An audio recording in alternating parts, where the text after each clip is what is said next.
Hello students, how are you? Welcome to SVS English classes. We are here to study chapter number 3, Journey to the End of the Earth, written by तिसानी दोषी। तिसानी दोषी के द्वारा लिखित lesson journey to the end of the earth की हिंदी है पृथ्वी के अंतिम छोर तक की यात्रा। जर्नी मीन्स यात्रा, पृथ्वी के अंतिम छोर या किनारे, पृथ्वी के किनारे तक की यात्रा। तिसानी दोषी भारतीय राइटर हैं, पत्रकार हैं, नृत्य करने वाली है यानी कि नर्तक है, उनको डांस भी आता है और इन्होंने पोएट्री, फिक्शन आदि की अनेक बुक्स लिखी हैं और प्रकाशित हुई हैं। ये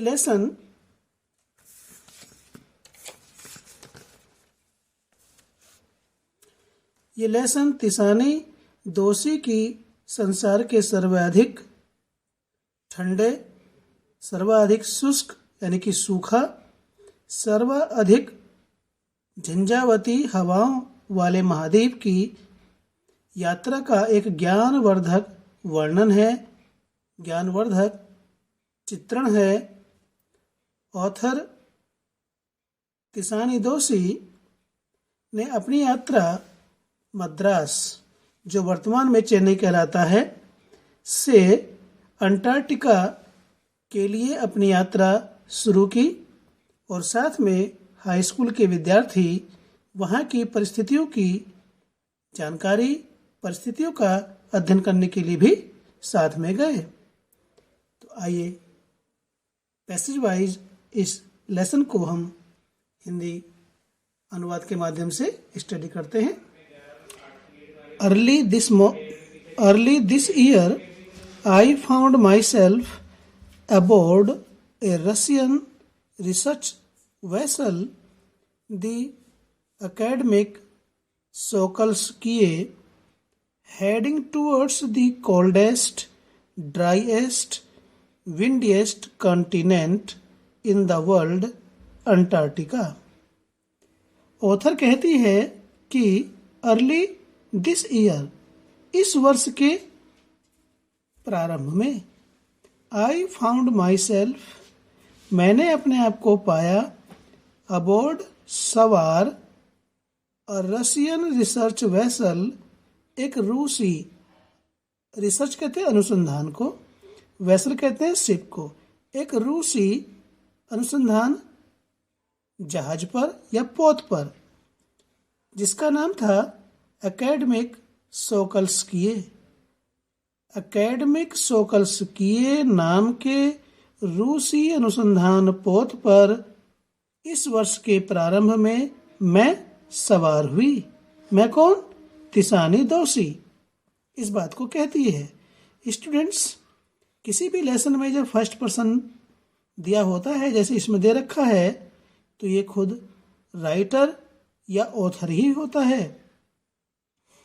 heading towards the coldest, heading means heading जा रहा था, बढ़ रहा था, टुवर्ड्स की ओर, द कोल्डेस्ट ये कोल्ड की सुपरलेटिव डिग्री है, सर्वाधिक ठंड वाला, ड्राइएस्ट सबसे अधिक सूखा या शुष्क, विंडिएस्ट सबसे अधिक झंझावती हवाओं वाला, कंटिनेंट महाद्वीप, इन द वर्ल्ड संसार में या संसार का, Antarctica Antarctica.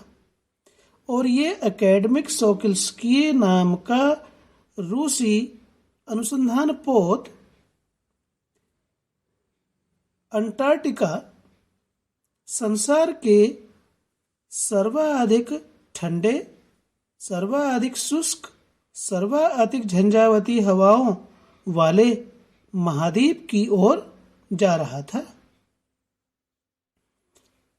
My journey began 13.09 degrees north of the equator in Madras and involved crossing 9 time zones, 6 checkpoints, 3 bodies of water and at least as many ecospheres. आगे author कहती है my journey मेरी यात्रा बिगिन शुरू हुई थी 13.09 degrees north उत्तर से of the equator विषुवतीय रेखा के इन मैड्रास में विषुवतीय रेखा से 13.09 डिग्री उत्तर से मेरी यात्रा शुरू हुई एंड इन्वॉल्व्ड क्रॉसिंग जिसमें पार करना शामिल रहा 9 टाइम जोन्स 9 समय क्षेत्र 6 चेक पॉइंट्स 6 चौकियां 3 बॉडीज ऑफ वाटर 3 जल पिंड अर्थात 3 महासागर एंड एटलीस्ट एज मैनी इकोस्फीयर्स और कम से कम उतने ही जैव मंडल इकोस्फीयर कहते हैं जैव मंडल यानी कि पृथ्वी पर उससे कुछ दूरी कुछ ऊपर और कुछ नीचे पाए जाने वाले जो जीव जंतु का एक क्षेत्र होता है उसे जैव मंडल कहते हैं। मेरी यात्रा मद्रास में विषुवतीय रेखा से 13.09 डिग्री उत्तर से आरंभ हुई और 9 समय क्षेत्र 6 चौकियां 3 महासागर और कम से कम उतने ही जैव मंडल पार करने पड़े या से गुजरना पड़ा। By the time I actually set foot on the Antarctic continent, I had been traveling over 100 hours in combination of a car, an aeroplane and a ship. By the time उस समय तक I actually जब मैंने वास्तव में set foot पैर जमाया पैर रखा अर्थात उतरी on the Antarctic continent Antarctica महाद्वीप पर। जब मैं अंटार्कटिका महाद्वीप पर उतरी वास्तव में तो आई हैड बीन ट्रैवलिंग मैं यात्रा कर चुकी थी ओवर 100 आवर्स 100 घंटे से भी ज़्यादा की इन कॉम्बिनेशन ऑफ मिला जुला करके कार के द्वारा एंड एरोप्लेन हवाई जहाज के द्वारा एंड अ शिप और जहाज के द्वारा। कार हवाई जहाज और जहाज के द्वारा सबको मिला करके 100 घंटे से ज़्यादा की यात्रा करने के पश्चात मैं वास्तव में अंटार्कटिका महाद्वीप पर उतरी या अपना पैर रखा। So my first emotion on facing Antarctica's expansive white landscape and uninterrupted blue horizon was relief, followed up with an immediate and profound wonder. So इसलिए my first emotion मेरा प्रथम या मेरी प्रथम भावना ऑन फेसिंग देखने पर अंटार्कटिका का expansive विशाल white landscape सफेद भूदृश्य लैंडस्केप मीन्स भूदृश्य, प्राकृतिक दृश्य, प्राकृतिक भूदृश्य। एंड अनइंटरप्टेड, अबाध या एविरल, ब्लू नीले रंग का, होराइजन मीन्स क्षितिज। स्टूडेंट्स, होराइजन क्या होता है? जहां पर पृथ्वी और आकाश एक दूसरे को छूते हुए प्रतीत होते हैं, ऐसे बिंदु को, ऐसे स्थान को क्षैतिज कहा जाता है। और एविरल नीले क्षैतिज वाज रिलीफ चैन था। अंटार्कटिका के विस्तृत या विशाल सफेद भूदृश्य और एविरल नीले क्षैतिज को देख करके मेरी प्रथम भावना वाज रिलीफ, मेरी प्रथम भावना ने चैन का एहसास किया, मेरी भावना को आराम मिला। Followed up with an immediate and profound wonder, followed up उसके साथ साथ, उसके बाद में, फिर उसके बाद क्या हुआ? एन इमीडिएट तुरंत ही, उसके बाद तुरंत, एंड प्रोफाउंड गंभीर, वंडर मीन्स आश्चर्य। और उसके बाद यानी कि जब तिसानी दोषी ने वहां उतर करके अंटार्कटिका के अद्भुत अनुपम अद्वितीय दृश्य को देखा तो क्या हुआ? उसे एक प्रकार का सुकून, एक प्रकार के चैन की भावना का एहसास हुआ।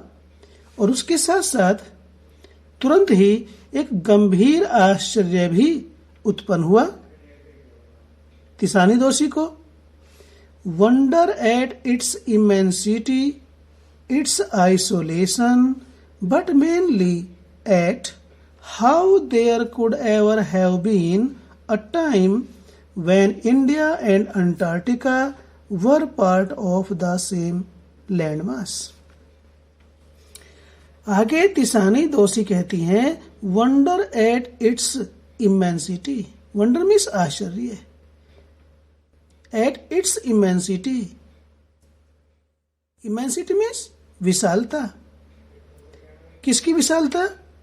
अंटार्कटिका महाद्वीप की। वह आश्चर्य जो अंटार्कटिका महाद्वीप की विशालता और इट्स आइसोलेशन और उसके सूनेपन पर हुआ, पर मेनली एट हाउ, लेकिन मुख्य रूप से आश्चर्य इस बात पर हुआ कि how there could ever have been a time, कि यह समय किस प्रकार का रहा, यह समय किस प्रकार का रहा होगा, इस बात से भी आश्चर्य हुआ। When India and Antarctica were part of the same landmass, जब भारत और अंटार्कटिका एक ही महाद्वीप के भाग रहे थे, लेकिन जब भारत और अंटार्कटिका एक ही महाद्वीप के एक ही भूभाग के भाग रहे, तो इस बात से भी तिसानी दोसानी को आश्चर्य हुआ। पार्ट ऑफ हिस्ट्री, इतिहास का भाग, इतिहास का हिस्सा। 650 million years ago, a giant amalgamated southern supercontinent, Gondwana, did indeed exist, centered roughly around the present day Antarctica.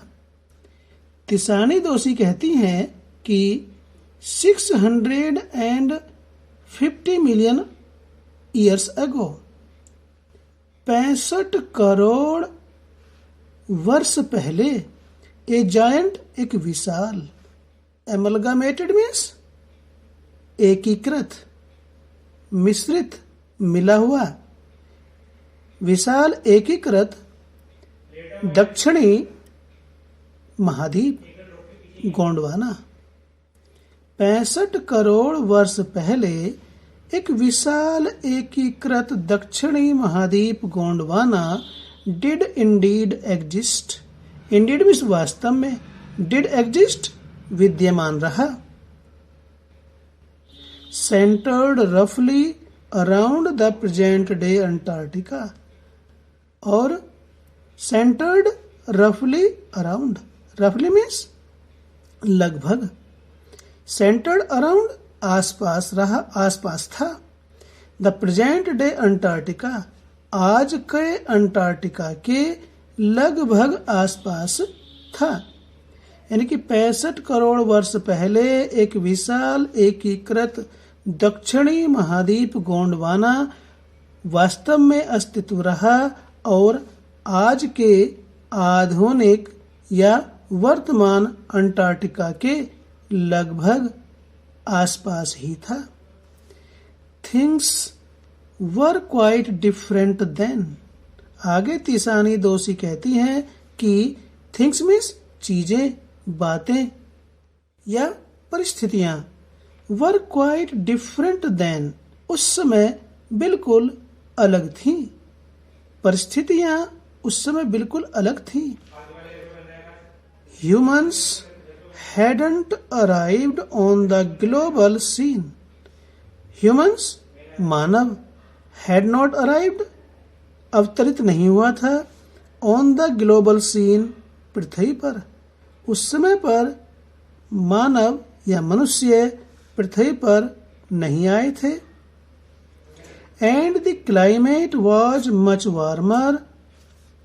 And the climate, climate कहते हैं जलवायु, was मच वार्मर, अधिक गर्म थी। ये वार्म की कंपैरेटिव डिग्री है और कंपैरेटिव डिग्री से पहले मच का प्रयोग होता है। ये भी ध्यान रखें, ग्रामेटिकल एस्पेक्ट है, ग्रामेटिकल पहलू से। तो जलवायु उस समय पर अधिक गर्म थी। Hosting a huge variety of flora and fauna. Hosting वहां रहती थी या आश्रय लेती थी। ए ह्यूज वैरायटी, अनेक प्रकार की, विभिन्न प्रकार की, ऑफ फ्लोरा एंड फोना कहते हैं कि वहां पर विभिन्न प्रकार की वनस्पति और जीव जंतु भी रहते थे। For 500 million years, Gondwana thrived. For 500 million years, 50 crore वर्ष तक गोंडवाना थ्राइव्ड, गोंडवाना ने प्रयास किया। मीन्स 50 करोड़ वर्षों से गोंडवाना ने संपन्नता प्राप्त की, या गोंडवाना 50 करोड़ वर्ष से फलता फूलता रहा।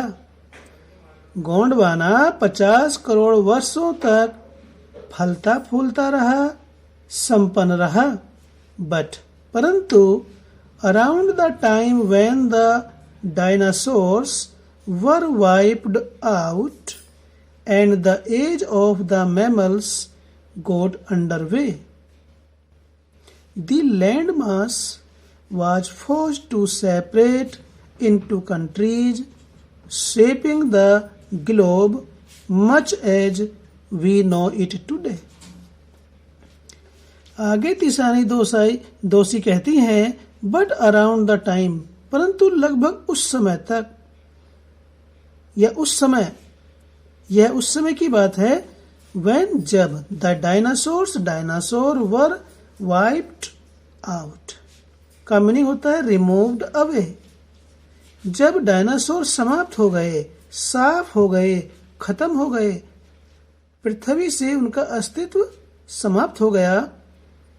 And the age of the mammals got under way, got under way means began, शुरू हुआ, और मैमल्स कहते हैं स्तनधारियों को। वे पशु जो बच्चों को जन्म देते हैं, अंडा नहीं, ऐसे जंतुओं को स्तनधारी कहते हैं जो बच्चों को जन्म देते हैं। और स्तनधारियों का युग शुरू हुआ, यानी कि लगभग वह समय जब डायनासोर तो पृथ्वी से समाप्त हो गए और स्तनधारियों का युग शुरू हुआ। तो क्या हुआ? The land mass was forced to separate into countries. तो ये भूखंड, ये विशाल भूभाग was forced to separate into countries, देशों में अलग अलग, इस भूभाग को, इस विशाल भूखंड को देशों में अलग अलग बंटना पड़ा, अर्थात छोटे छोटे देश बन गए। शेपिंग द ग्लोब, और इस पृथ्वी का स्वरूप इस प्रकार का हो गया, छोटे छोटे देशों में बट करके, much as we know it today, जैसा कि इसे हम आज देखते हैं या जानते हैं। इस प्रकार से छोटे छोटे देशों में ये विशाल भूखंड छोटे छोटे देशों में बट गया। तो ये वीडियो थी स्टूडेंट्स, फिर अधिक बड़ी हो जाएगी। इसको यहीं पर समाप्त करते हैं वीडियो नंबर 1 को। वीडियो अच्छा लगा तो लाइक कीजिए और चैनल पर पहली बार आए हैं तो सब्सक्राइब कीजिए, ताकि इसी प्रकार की वीडियोज का नोटिफिकेशन आपको मिलता रहे। फिर मिलते हैं इसी लेसन की वीडियो नंबर 2 में। Till then take care, bye bye.